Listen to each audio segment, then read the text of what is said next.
Welcome to Heartfelt Awakening Radio. I'm your host, Denny Van, and we are continuing our transformational journeys to spirit.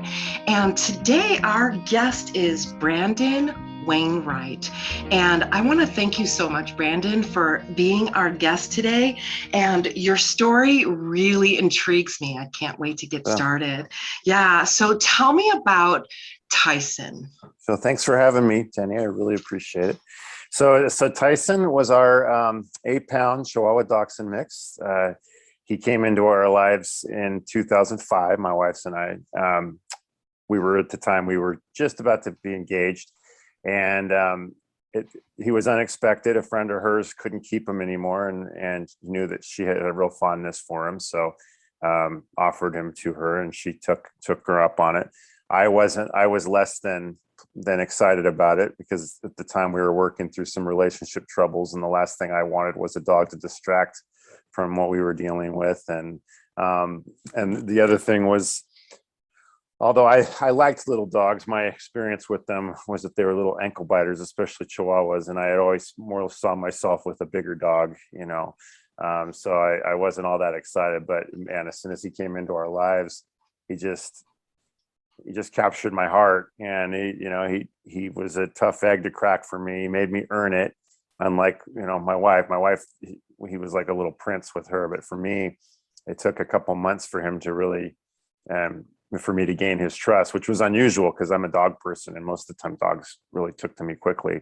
So long story short, he really opened my heart, helped me to heal over in different things that happened to me in my childhood, specifically regarding animals, dogs specifically. And it just, I don't know, he just made our life so much richer and better and more loving, opened my heart in ways that I never could have predicted. And then when he passed, which, I dreaded from the moment we got him, really. I've cherished every moment that we had with him. But when he passed, I knew it was going to be difficult. But long story short, he caused a spiritual awakening in me when he passed. Oh, hold on. Let me just stop you there. The passing of your precious Chihuahua started your spiritual awakening. Yeah, it did.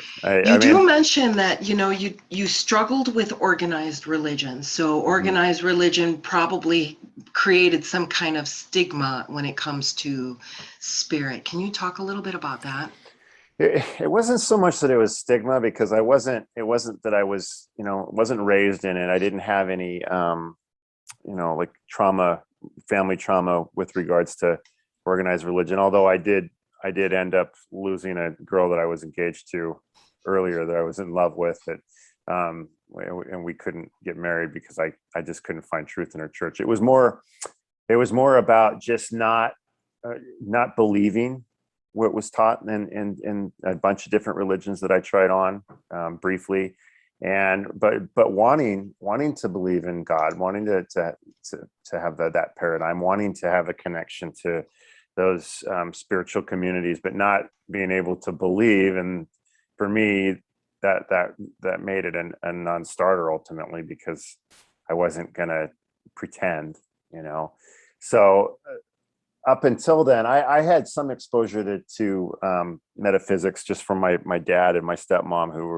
who were not like deep into it, but definitely had discussed these possibilities with me, as a child or in high school, but not heavy, not where we actually really got into it. So I was exposed to it, but still for me, spirituality and religion were kind of synonymous. I saw religion as pretty much the only way to really pursue that. I didn't know of any other way. So when Tyson passed away, because I didn't have any religious paradigm, I also didn't have any strong beliefs about the afterlife. I knew that there was more on a gut level. I had come to feel that I just was never going to know what that was. And after the different struggles that I had throughout my life, specifically the one that really did it for me though was the one with the church that my fiance had been involved in, because I really struggled with that. I wanted to be a part of it. I was losing this person because I couldn't find truth in it. And so I really had a really hard struggle with it. I don't get into that too much in the book, but I finally come to the realization that, it's just not going to work for me, and I got to let that go. I got to accept it and not be down on myself for it.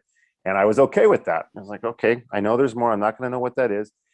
And I'm going to move on with my life. But when Tyson passed away, it was different because, at that point, of course, I had lost, I was 45 at that point. I'd lost my fair share of loved ones and even animals, but never one that I was that close to, never one that was like he was like a combination of a child, a best friend, a brother. He was all these things. And the child part, especially, animals, any pet lover will tell you they're an innocent. Your relationship with them is so pure because there are no ulterior motives. It's just, I love you. I'm here for you. You're here for me. I need you for my sustenance, but it's pure, and especially with Tyson. Tyson was so emotional, and you knew exactly how he felt, whether it was he was upset or excited or whatever, and so I had a harder time. It took me a minute, a day or two before I realized that I was really struggling with not knowing where he was at, if he was okay or not. And so I found myself just looking for comfort, and I read a book called Animals and the Afterlife by Kim Sheridan, and in this book, Kim Sheridan's a naturopathic doctor, and she's very spiritual. She grew up naturally. She had ESP, and she had all. So in the book, she shares all these autobiographical anecdotes about experiences she had with animals, including reincarnation, consultations she did with animal communicators. And it was so compelling to me.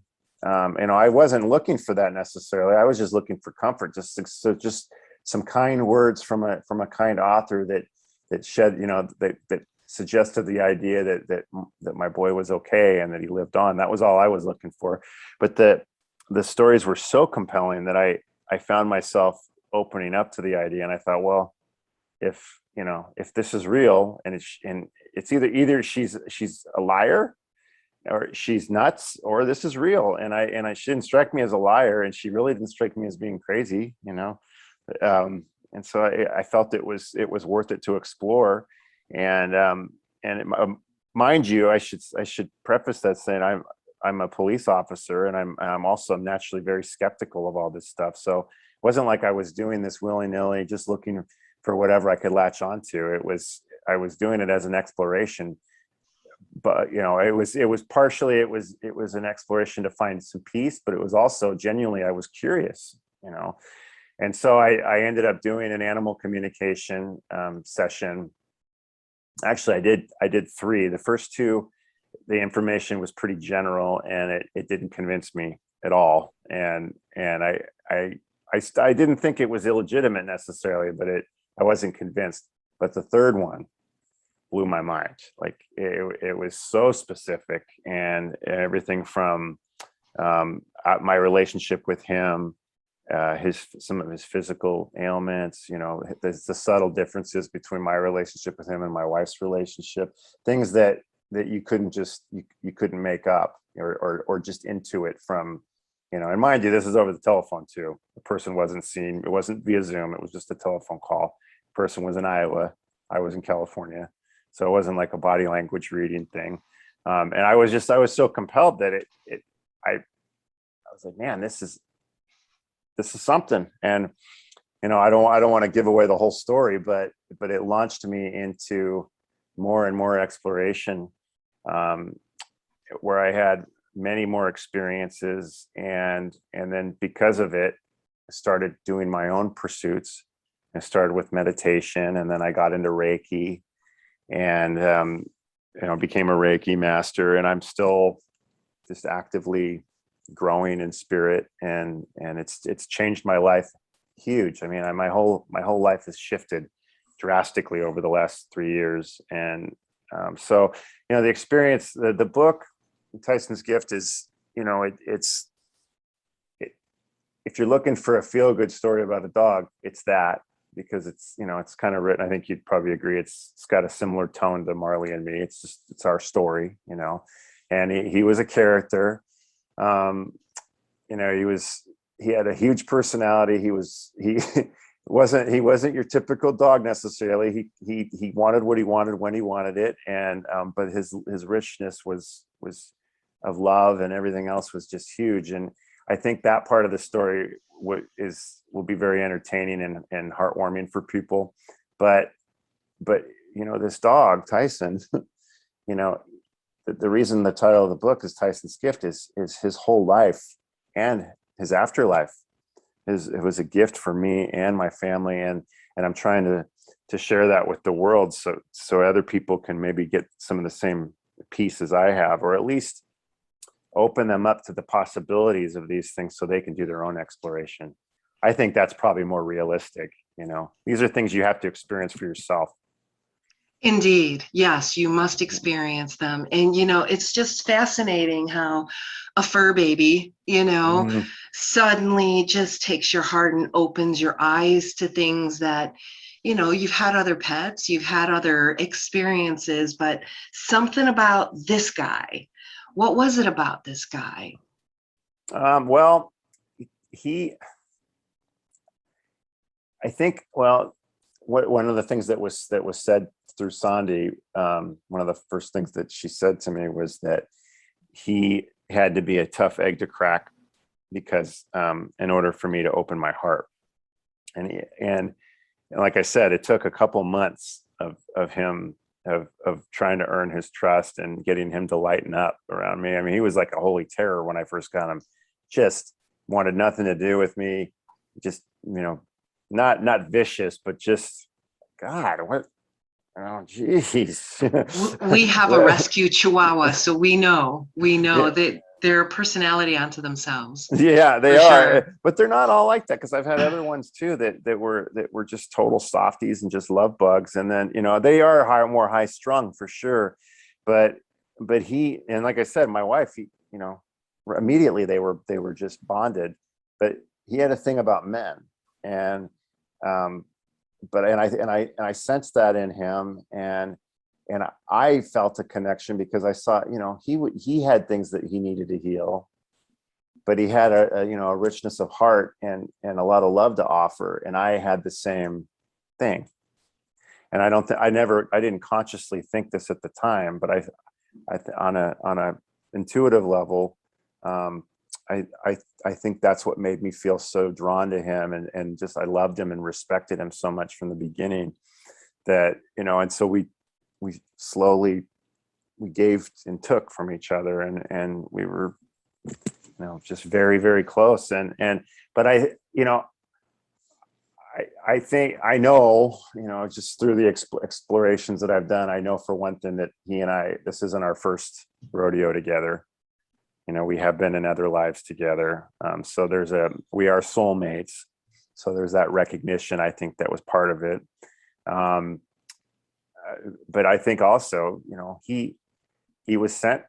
I mean, that's the other thing that I've found, is that found out through the communications, is that he came to my wife first, but ultimately his goal, his mission, you know, was to help open my heart specifically. That was his. I mean, not that he didn't do amazing things for my wife and my daughter and everybody else, but for me, his main mission in that life was to open my heart, and he did. And so, I don't know if I'm sure that was probably a pre-contracted, you know, and but yeah, all I can say is that it was very, very special, and still is, actually. You mentioned that you met with an animal communicator or talked with one 3 times, and a lot of the skeptics I've met, they'll be like, one time, yep, see, load of crap. You know, what kept you going? Well, I think a combination of honestly, Kim Sheridan's book. I was like, it was just. Have you read it, Animals in the Afterlife? I have not, but I have met animal communicators. Yeah. Yeah. Well, and she's not an animal communicator, but she, in that book, she talks about about her experiences, and I just found them to be so compelling. And, so I think it was partly that I was just so compelled, that I wasn't ready to just give up on one with one shot. Part of it was that I think I knew on a gut level that this was my time, and that I needed to keep going with this. It's something on my higher spirit soul, if you will, my higher spirit. But, and part of it too, if I'm honest, was that I wanted to believe, I wanted to connect with him because for obvious reasons, so I think that's, I never, before all this happened, I never would have done something like this. I never would have gone, I would have never said that it was garbage or anything, but I would have never gone on my own exploration. I think in order to be able to delve into the spiritual side of things, I think you have to either be you're just ready.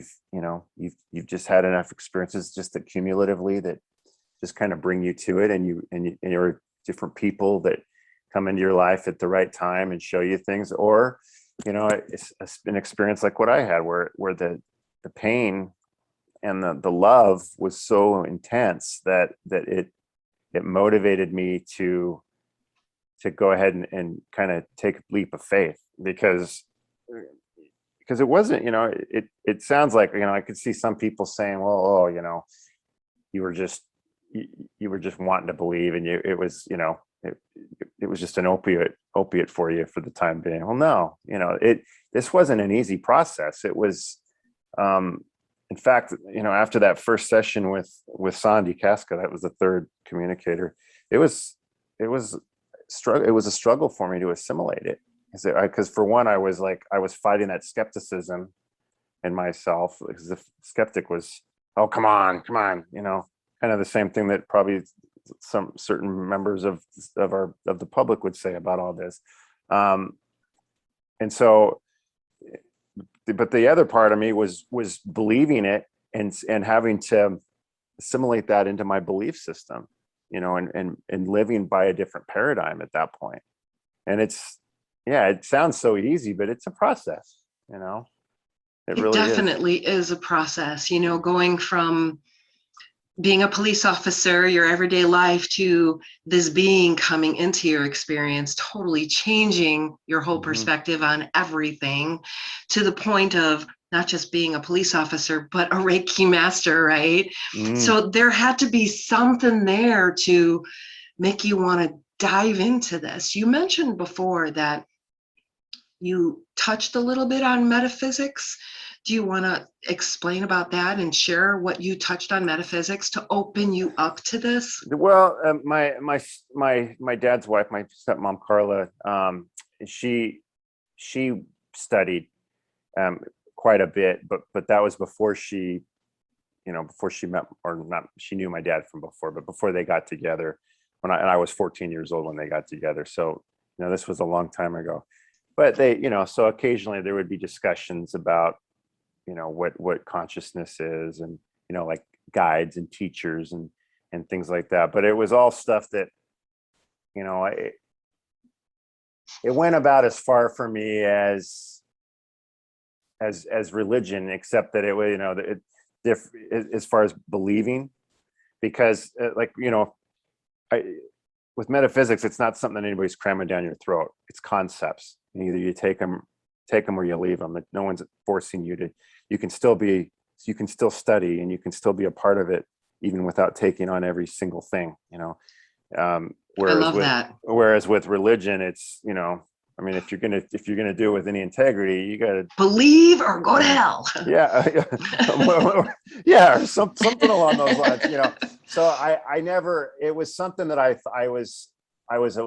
knew about. It was something that I found fascinating, but it wasn't anything that I ever think I would have believed as being reality, until I had my experiences, and now I know that actually, no, this is actually how it works.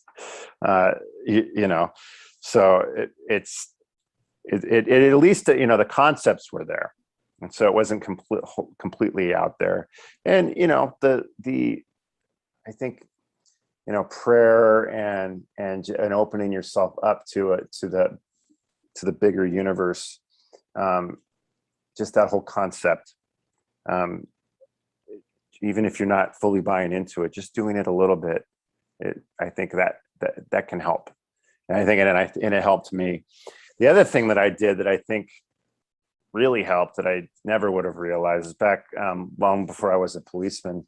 I delivered bottled water in it, and I had problems with my lower back. And so you can't humping those heavy bottles all day. You get, your back gets tight, and you end up with tension and all that stuff. So I went to a chiropractor that was on my route, and it turned out the chiropractor was a network spinal analysis chiropractor, which a lot of chiropractors do that type of work, but it's not traditional chiropractic. It's light touches on the spine. And what they're actually doing is directing energy. And part of when you're a patient under that care, you breathing and directing light, like from your head towards whichever area, that's part, the patient plays a role in their care. And so when I first went, I was like, what the heck is this about? And but I found that I got really good at being able to, the energy I could feel, I could feel the tension go away just through that breath. I got, so when I learned Reiki, a lot of those same concepts are applied. And so I already kind of knew what to do without even realizing it. So that was actually my next question, because, of all the metaphysical things that you could learn, why Reiki? That was one of the first things I learned too. Yeah. Well, Reiki, I think I'm taking courses now at Delphi University in Georgia. I don't know if you're familiar, but it's a spiritual school. And one of the teachers said was that most people that do energy healing start with Reiki.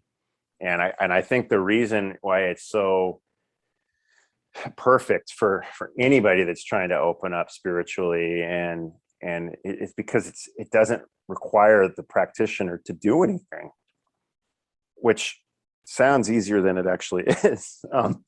Yep. It's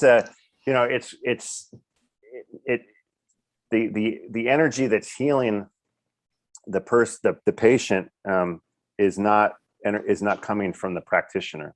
The practitioner is a conduit for it, and it doesn't require any special skills from the practitioner to do that. All you have to do is basically ask for it and be open to it and be a channel for it.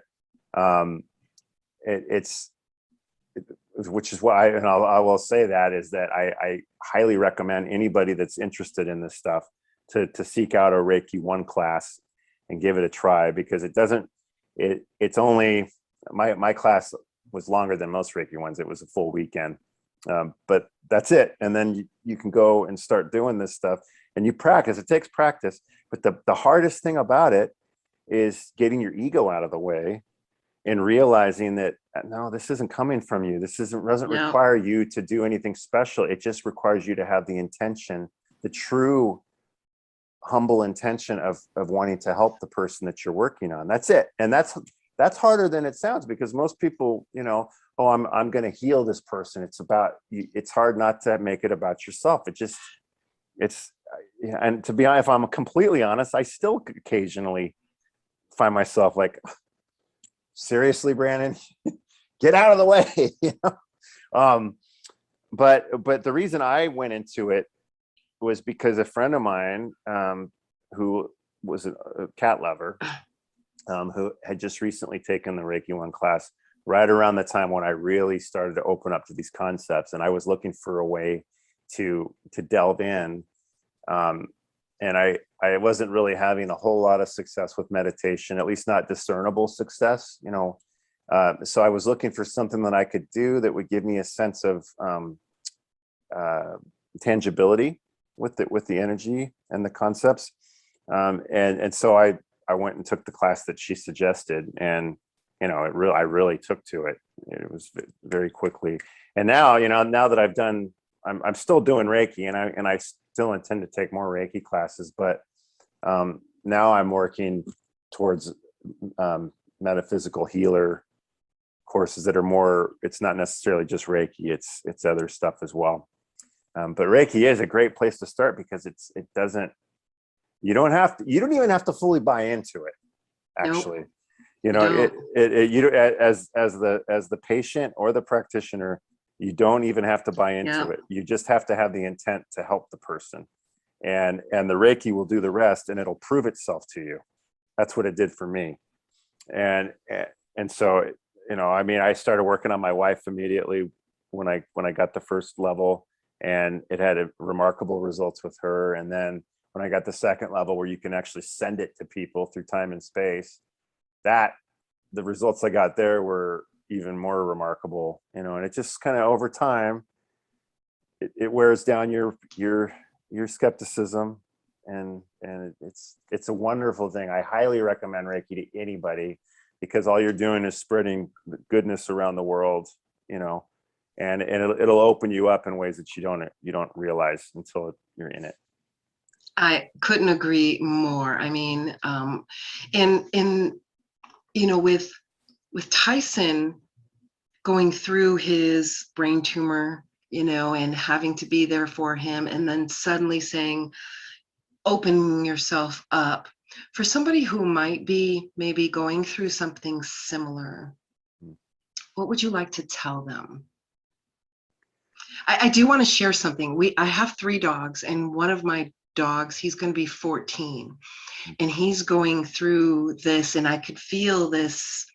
I can definitely sense his energy, but I just wanted to share that with you as well, because I know I'm thinking about our beloved pets, and some people think, oh, it's just a pet. No, this is a being. This is a being, an intelligent being, and the connection that we make. So somebody who is maybe going through this.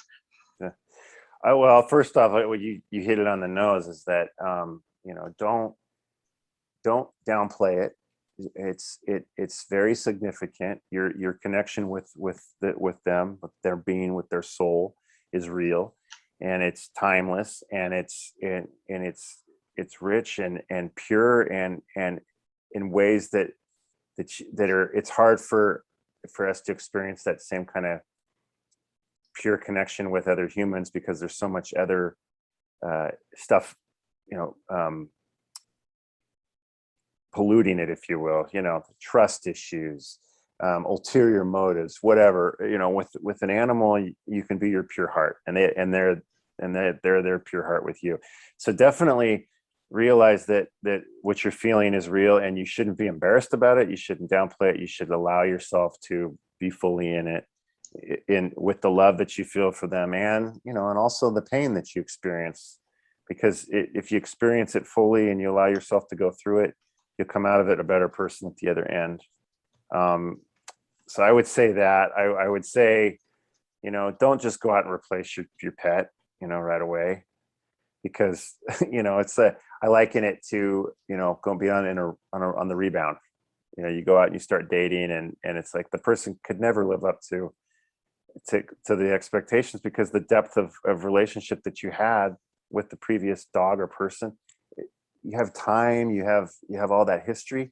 There's no way they're going to be able to compare. It might be a good way to take your mind off things for a while, but what I suggest is, like, maybe foster a dog or a cat, you know, where you're helping them to be in a comfortable home until they get their forever home.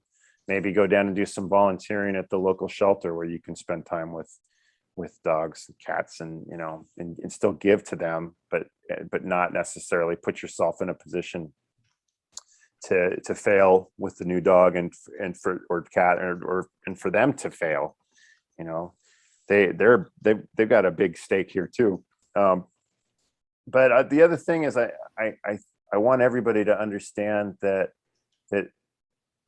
we live on, that, you know, that we are spiritual beings having an earthly experience, whether it be human or pet, whatever.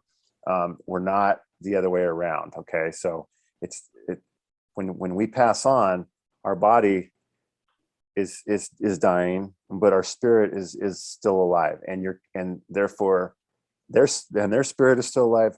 Your connection to their spirit is still alive. So as much as it sucks, and it does suck, it's an awful thing to lose that beautiful creature that you're so close to.